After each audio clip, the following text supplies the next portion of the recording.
మన రాష్ట్రంలో 5 లక్షల మంది అన్నదమ్ముల అక్క చెల్లెళ్ళ దుఃఖాన్ని చూసి మాకేమైనా పర్వాలేదు మేము ముందుండి ఉద్యమం చేస్తామని వచ్చినటువంటి పులి లక్ష్మణ్ గారికి వారి మొత్తం బృందానికి అందరికీ కూడా హృదయపూర్వకంగా అభినందనలు తెలియజేస్తూ ఉన్నాను.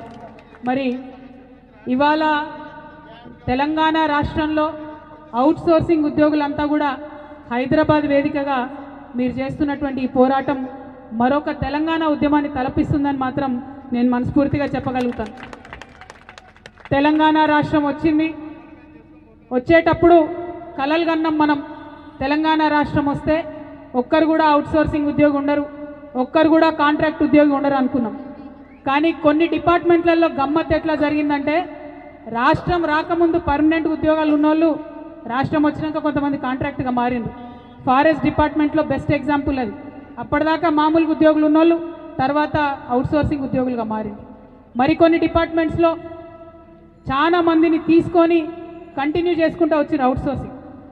ఏనాడు కూడా అన్ఫార్చునేట్లీ బీఆర్ఎస్ ప్రభుత్వంలో కొన్ని డిపార్ట్మెంట్లలో ఉన్న అవుట్సోర్సింగ్ ఉద్యోగుల్ని ఎలక్ట్రిసిటీలో ఆర్టిజన్లుగా ఉంటే వాళ్ళని మార్చడానికి శాయశక్తులుగా కొంతమందిని మేము ప్రయత్నం చేసినాం.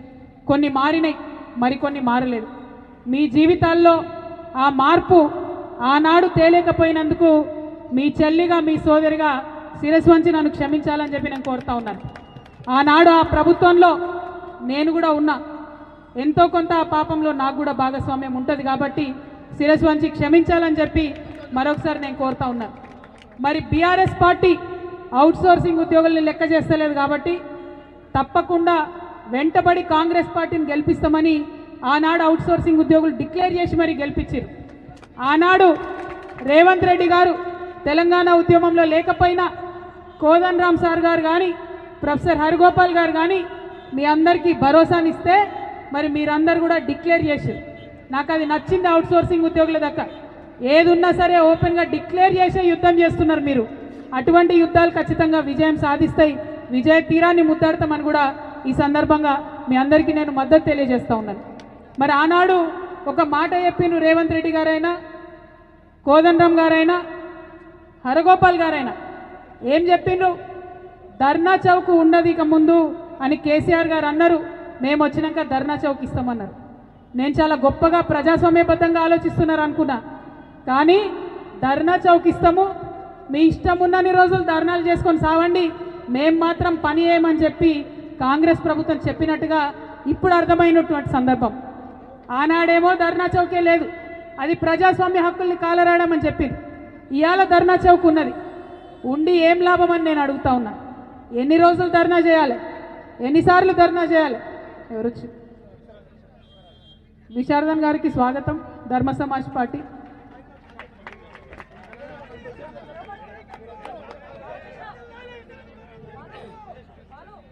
మరి అట్లానే ధర్నా చౌక్ ఉంది కాబట్టి ధర్నాలు చేసుకోండి, సావండి, ఏమన్నా కాండి, మేము మాత్రం మరి ముందుకు వచ్చేది లేదు, మీ యొక్క డిమాండ్లను తీర్చేది లేదని వాళ్ళ కాంగ్రెస్ ప్రభుత్వం చెప్పడం అన్యాయం.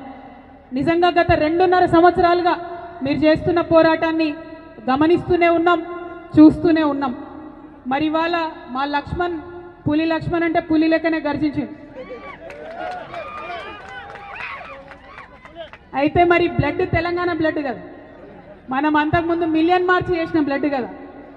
ఇవాళ మనం 5 లక్షల మంది మీ అఫీషియల్గా ప్రభుత్వం లెక్క ప్రకారమే ఉన్నాం, అంటే 500,000 ఉన్నాం మనం. మిలియన్ మార్చ్ చేస్తే తెలంగాణ వచ్చింది. ఈ 500,000 మంది హైదరాబాద్ వీధులలో మార్చ్ చేస్తే చచ్చినట్టు మనకు కార్పొరేషన్ వస్తుంది. అట్లా మార్చ్ చేయడానికి దయచేసి ప్లాన్ చేయాలి. ఎందుకంటే సమస్యను గుర్తించడం ఒక లెక్క అయితే, దాన్ని ప్రశ్నించడం ఇంకో లెక్క అయితే, అది పరిష్కారం దొరికేంత వరకు కూడా ప్రయత్నం చేయడం నిజమైన తెలంగాణ బిడ్డ లక్షణం. దానికోసం మనం వెంటబడదాం. ఖచ్చితంగా మీ వెంట తెలంగాణ జాగృతి నడుస్తుంది. ఈ వేదిక మీద ఉన్నటువంటి పెద్దలందరూ కూడా మనసా వాచ కర్మ మీతో నడుస్తారు. మరి అవుట్సోర్సింగ్ అనేటటువంటి ఈ మొత్తం వ్యవస్థలో ఎవరు లాభపడుతున్నారని ఒకసారి ఆలోచిస్తే తెలంగాణ యువకులకు ఏం లాభం లేదు. తెలంగాణ ప్రభుత్వం నుండి తెలంగాణ ప్రజలు ఏదైతే పన్నులు కట్టినటువంటి సొమ్ము ఉందో అది మధ్యలో కేవలం ఒక 900 మంది ఏజెన్సీలకు పోతున్నది. ఎంత ఘోరం అంటే 18% జీఎస్టీ పోతున్నది. అయితే కేంద్ర ప్రభుత్వం ఇటువంటి ఏజెన్సీలకు జిఎస్టీని 18 నుండి 5% తగ్గించింది. తగ్గించినా ఇప్పటి వరకు అది ఇంప్లిమెంటేషన్ అయితే లేదు. ఎందుకోసం అయితే లేదు?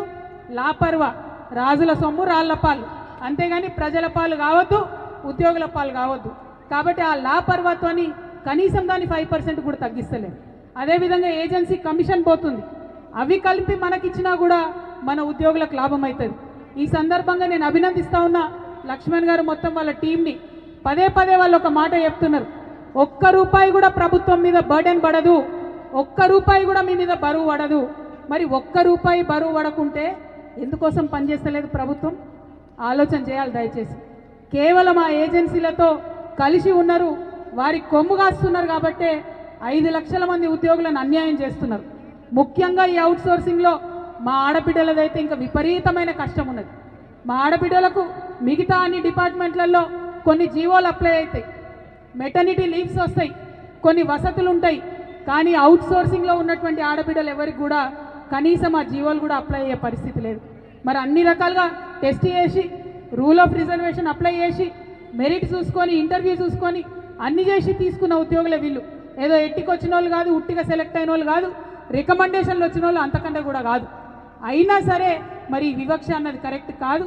డెఫినెట్గా ఈ రాష్ట్రంలో జాగృతి విధానం ఒకటే, అవుట్సోర్సింగ్ ఎంప్లాయీస్ ఉండొద్దు ఫ్యూచర్లో కూడా, కాంట్రాక్ట్ ఎంప్లాయీస్ ఉండొద్దు ఫ్యూచర్లో కూడా.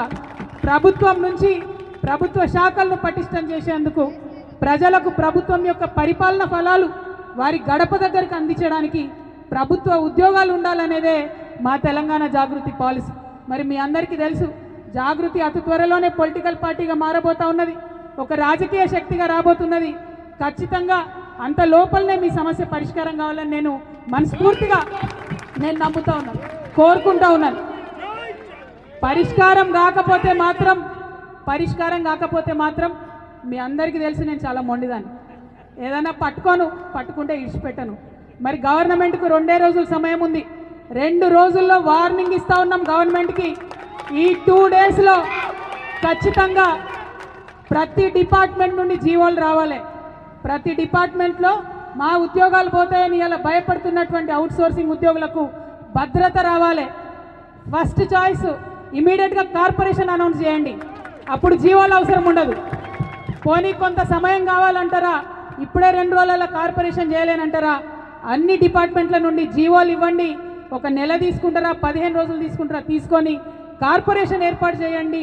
డైరెక్ట్గా శాలరీ కార్పొరేషన్ నుంచి రావాలి. దళారులు ఉండకూడదు, మధ్యలో ఏజెన్సీలు ఉండకూడదు, వాళ్ళ కమిషన్ ఉండకూడదు. ఇది మా విధానం. ఇది ఈరోజు మీ ముందు నేను కమిట్మెంట్ ఇస్తున్నా. రేపు మేము పొలిటికల్ పార్టీగా మారుతాం, ఫ్యూచర్లో అధికారంలోకి వస్తాం. వచ్చిన తర్వాత కూడా తెలంగాణ రాష్ట్రంలో పర్మనెంట్గా ఇదే విధానం ఉంటుంది.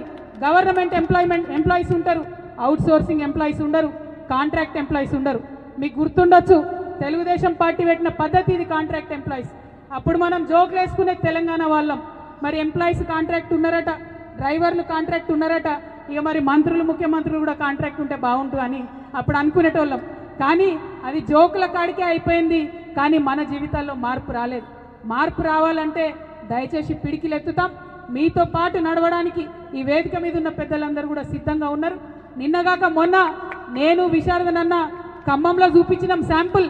ఉద్యమం అంటే ఎట్లుంటుందో, ప్రయత్నం అంటే ఎట్లుంటుందో, పట్టిన పట్టు విడవకుండా ముందడుగేస్తే ఎట్లుంటుందో విశారదనన్న నేను పోయి కూర్చున్నాం. అన్నం తినేది లేదు, మెతుకు ముట్టేది లేదు, ఆ పేదవాళ్ళ ఇంట్లో అక్కడ ఇచ్చే వరకు అని కూర్చున్నాం. నేనే మొండిదాన్ని అంటే నాకన్నా మొండోడు ఉన్నాడు. ఈయన గట్టిగా కూర్చున్నాం ఇద్దరం. దెబ్బకు దిగొచ్చి ప్రభుత్వం అందరికి ఇండ్లు ఇచ్చింది. 1-2 రోజులు టైం ఇద్దాం గవర్నమెంట్కి. మన కార్పొరేషన్ రాలేదనుకోండి, ఏం చేయాలో అది చేద్దాం, ఎంతవరకైనా మీతో నడుస్తామని చెప్పి మీ అందరికీ తెలియజేస్తున్నాను. మరి అనేక మాటలు